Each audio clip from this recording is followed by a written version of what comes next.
खुलुमबाय बड'लेण्ड खौरांनि गासै नायगिरि नोंथांमोनखौ दिनैनि मोगा-मोगि आयदायाव बरायबाय।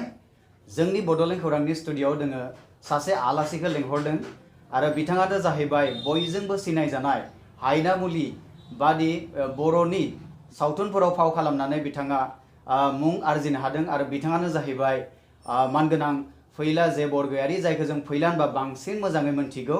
तो फैला जे बरगयारी बिथांखौ गिबियावनो जोंनि बड'लेण्ड खौरांनि स्टुडिय'आव बरायग्रोबाय।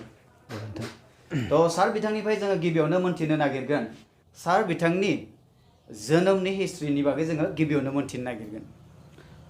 गिबियावनो गासै नायगिरि बिथांमोननिसिम आंनि गोसो गोरबोनि खुलुमनायखौ बावहरबाय। लोगोसेयैनो फैबाय थानाय गोदान बोसोरनिसिमबो गाहाम हामलायनायखौ बावहरबाय।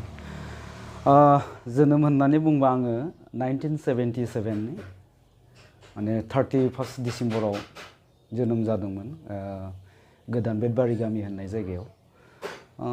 आफाया गंसे गामिनिनो एलपि स्कुलनि सासे फोरोंगिरिमोन, दा बिथाङा गैलिया। ओमफ्राय आइया दङ आरो आंजों लोगोसे आरोबाव उनावहाय 3 जाफुंबायफोर दङ। बेखिनियानो। बेनि उनावहाय जोङो बिथांनि फरायनायनि मोनसे जारिमिन, बिथांनि फरायनायनि सोमोन्दै जों मोनथिनो लुगैगोन। आं 1994 आव मेट्रिकखौ पास जादोंमोन। बेनिफ्राय ग्रेजुवेसन लाबाय। बिनि उनावहाय दाखालिसो आइडलावहाय बड' एमएल आव मास्टार डिग्री कमप्लिट खालामबाय। फरायनाय समावथ' आङो गिबियाव खोब मोजांमोन फरायनायाव, खिन्थु उनावहाय क्लास 8 निफ्राय आंनि फरायनाया एसे गाज्रि जादों। बेवहाय माखासे लोगोफोर लोगो मोनदोंमोन। बे लोगो बिथांमोना थिग बेबायदिहाय बै समावहाय आसलते खोब गाज्रि फरायसा गैयामोन आरोखि, दुस्थ' फरायसा गैयामोन। थेवब्लाबो बिथांमोना फरायनायाव बादुलामोन आरोखि। दा बिथांमोनजों थाफानायावनो आंहाबो मोनसे फरायनायाव एसे बानाय सोमजिदोंमोन, जायनि थाखाय माने नांगौ बायदि आं रिजाल्ट खालामनो हायाखैमोन। अब्लाबो दिनैसिम जिखिनि आं रोंबाय बेखौ लानानै आं माने गोजोननाय दङ। दा बे बेलायावनो जोङो नोंथांनिफ्राय मोनथिनो नागिरगोन जे नोंथाङा बर'नि सावथुन मुलुगाव माब्लानिफ्राय आगान होजेननाय? 2006 आवहाय जिउआ मोनसे दिङा होननाय मोनसे माने दूरदर्शन टेलिफिल्ममोन। आं बेवहाय सावथुन मुलुगाव माने आगान होजेनदोंमोन। खिन्थु इन्टारेस्टिं बाथ्राया नैबे, आंनि फार्स्ट फिल्म जितु जिउआ मोनसे दिङा, बे सावथुनखौ आं दिनैसिमबो नुनाय जायाखै। खारना बेखौ माने दूरदर्शनावसो फोसावनाय जादोंमोन। बेनिफ्राय बे समावहाय खोब बेबायदिहाय दूरदर्शननि माने प्रग्रामफोरखौ माने गोसोआव लाबाय थानाय जायामोन। माला मा फोसावलांनाय आं बेखौ मिथियासै, खिन्थु गोबाङानो खोन्थादों टिभियाव नुदों होननानै।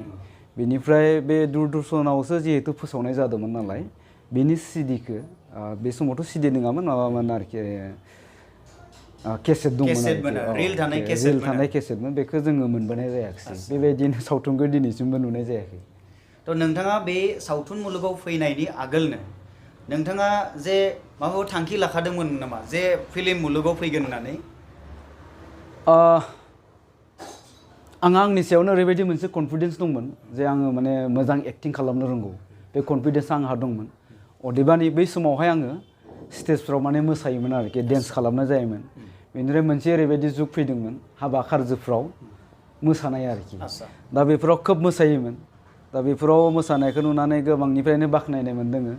खिन्थु आं जे एक्टिं खालामनो रोंगौ, बेबो आंहा मोनसे कनफिडेन्स दंमोन आरोखि। खिन्थु एक्टिं खालामनो थाखाय प्लेटफर्म नागिरनानै मोनाखैमोन। जोबथारनायाव जोङो बिदिनो मेन्डेला, दाब्ला आरो आं, जों जहाय 3जों रायलायनायसै। माबे इयाराव जानाय बेयो? बे 2006 and 7 2006-7 आवहाय जों 3जों रायलायदोंमोन आरोखि। रायलायनानै जोङो जोंनि रोंनायखौ, बिथांमोनाबो एक्टिं खालामनो रोंगौ, मेन्डेलायाबो मोसाखायोमोन, दाब्लायाबो मेथाइ रोजाबोमोन। जों कालचारनि मानसिखा आरोखि। जोङो सिन्था खालामबाय जे जोंनि रोंनायखौ जोङो एसे खोन्थानो मानसिफोरनो, बर' हारिनो। दा जोङो प्लेटफर्म बिदिनो नागिरनायाव बै समावहाय दाने जोंनि गेजेराव बे सिडिया फैदोंमोन आरोखि। न'खरफ्रोमबो माने सिडि प्लेयार दंसैमोन। टिभिफ्रा ब्लेक एन्ड व्हाइटब्लाबो, बांसिनानो ब्लेक एन्ड व्हाइट, थेवबो बयनिबो न'खराव माने सिडि प्लेयार दंमोन आरोखि। ओमफ्राय बे समाव माने एलबामल' ओंखारोमोन, मेथाइनि मोसानाय बिदिल' ओंखारोमोन आरोखि। दा जोंबो सिन्था खालामबाय ओंखायनो दा जोंबो बे राहानि गेजेरजोंनो रायजोफोरनो जोंनि रोंनायखौ दिन्थिनि दा बे थांखि जोङो जायफोर जोंनि बर'नि गेजेरनि बै समनि ग्लेमार जेनेबा राजिब ओम प्रकाश राजु फामफुलि गितानजुलि बिथांमोनखौ जों फ्रन्टआव दोननानै बेक साइडआव थाना तारमाने जोंनि रोंनायखौ दिन्थिनो थाखाय जों नाजादोंमोन आरोखि दा बेवहाय जों हायनामुलिखौ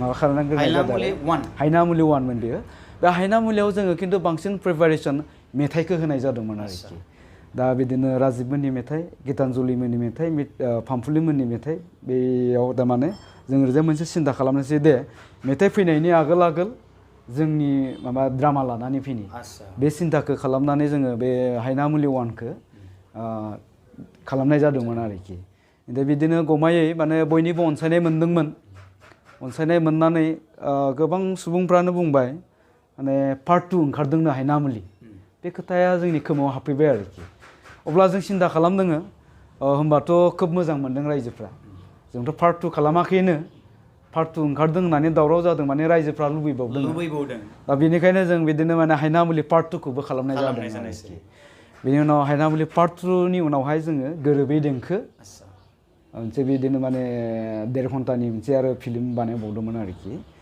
दा बे गोरोबै देंखोखौ गोबाङानो हायनामुलि पार्ट 3 होननानैसो नायदों आरोखि दा बेखायनो जोंबो सिन्था खालामबावबाय होमबाथ' हायनामुलि पार्ट 3 बो नागिरदों बे खोथाखौ सिन्था खालामनानै जोङो हायनामुलि पार्ट 3 खौबो खालामनाय जादों आरोखि खिन्थु बे हायनामुलि पार्ट 3 आ गोबां कन्ट्रभारसि जादों मानोना बै समाव जोंनि बर'फोरनि राजखान्थियारि बेले बेजे बे पलिटिकेल बेले बेजेखौबो लानानै जों माबाफोर सोदांनो हायो नामा जोंनि गेजेराव माबाफोर बुजिलायनाय लाबोनो हायो नामा बर'फोरनि गेजेराव पलिटिकेलि बे खोथाखौ सिन्था खालामनानै जोङो बेखौ इलेक्सन स्पेसियेल हायनामुलि पार्ट 3 हिसाबै खालामनाय जादोंमोन आरोखि दा बेवहायबो माने गोबां रायजो राजाफोरजों अनसायनाय मोनदों अदेबानि गोबां माने कन्ट्रभारसिबो जादों खिन्थु गोग्गानाय मोनो एखनब्ला जोंखौ नायगिरि बिथांमोना बुङो जे नोंथांमोननि बे दिन्थिनायनि गेजेरजों जोंनि गेजेराव एसेबाबो बुजिलायनाय फैदों बे खोथाखौ बुंदों आरोखि नोंथाङा बे फिल्म मुलुगाव हाबनायनि आगोल नोंथाङा ओरैनो मा खामानि मावोमोन आङो फिल्म मुलुगाव हाबनायनि आगोल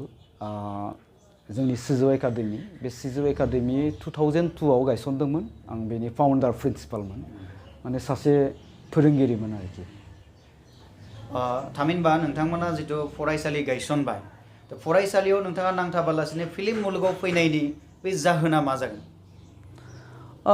जाहोन होननानै बुंबा फार्स्टआवनो नैबेखौसो बुंग्रोनाय जागोन जे एक्टिं खालामनो इन्टारेस्ट दं कालचाराव इन्टारेस्ट दङ बे हिसाबै फैग्रोनाय जादों आरो फैनायनि उनावहाय नैबे सेन्टिमेन्टआ हाबदों जे जोंबो माथो जोंनि बर'नि हारिमुआव बिहोमा होनो हायो जोबथारनायाव बे सेन्टिमेन्टखौनो लानानै दिनैसिमहालागै जोङो मुभि खालामबोदों आरो गुबुन गुबुन जायगायाव हारिमुनि सोमोन्दैबो मा बाथ्रा सावरायबोदों दा बे बेलायावनो आं नोंथांनिफ्राय मोन्थिनो लुगैगोन जे नोंथाङा दासिम मोनबेसेबां फिल्माव खामानि मावखो बेखौथ' खेबसेयैनो बुंनाया गोब्राब जागोन 50+ जानांगौ 50+ जानांगौ थ' अब्ला नोंथांनिफ्राय जों मोन्थिना मोनबाय नोंथाङा 50+ माने बर' फिल्मफोराव सावथुन खालामदों थ' बेनिफ्राय नोंथाङा जथेस्थ' माने एक्सपिरियेन्सबो जाहैबाय दा बे बेलायावनो जोंनि बड'लेण्ड खौरांनि नायगिरि बिथांमोननिसिम नोंथाङा मा बुंगोन जे नोंथाङा एक्टिं कर्सनि बागै मा बुंगोन मा जे नोंथाङा फिल्माव फैनाय आगोल आगोल एक्टिं कर्सफोर माबाफोर लादोंमोन नामा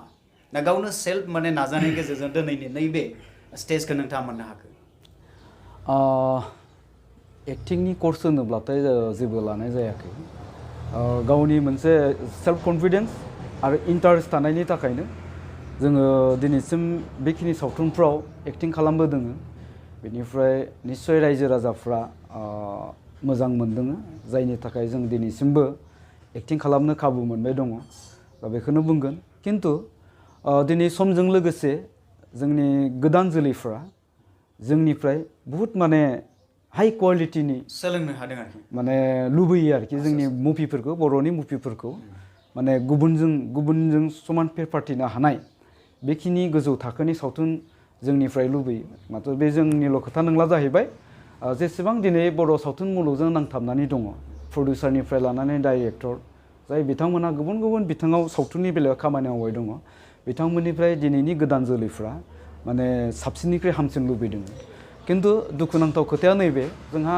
बर'फ्रा सावथुन दिन्थिनो थाखाय प्लेटफर्म गैया आरो बर'फोरनि जिखिनि जायगा एरिया बे एरियाखौ लानानै जोङो माने हाई क्वालिटिनि सावथुन दिन्थिनो थांनाया माने दिनैनि दिनाव गोब्राब आरोखि खारन जोङो माखासे थाखा फैसानि गोनांथि जायो माने हाई इनभेस्टमेन्टनि गोनांथि जायो नोङो गोबां थाखा इनभेस्ट खालामनायनि उनावहाय बेखिनि फैसाखौ जोङो मोनफिना मोनसे माबा फैयो आरोखि दाउट दङ बेनिफ्राय बिदिनो गोबां सावथुन दिहुनगिरिफ्रा बेबायदिनो लसबो जाबोदों मोजां सावथुन खालामदोंब्लाबो दा बिनि दायनिगिरियाथ' जों रावबो नंला जाहैबाय जोंनि बर'फ्रा दिनैसिम जेसेबां सावथुन दिहुनदों नायदों अनसायबोदों खिन्थु जोंनि जिथु एरिया बे एरियायानो माने फिसा जानायलाय जोङो एखनब्ला समाव बुरजा माने इनभेस्ट खालामनायनि उनावहाय फैसाया रिटार्न जाफिना आरोखि ओंखायनो गोजौ थाखोनि सावथुन दिहुननो गोसो दङब्लाबो जों फावसायनानै थानो गोनां जादों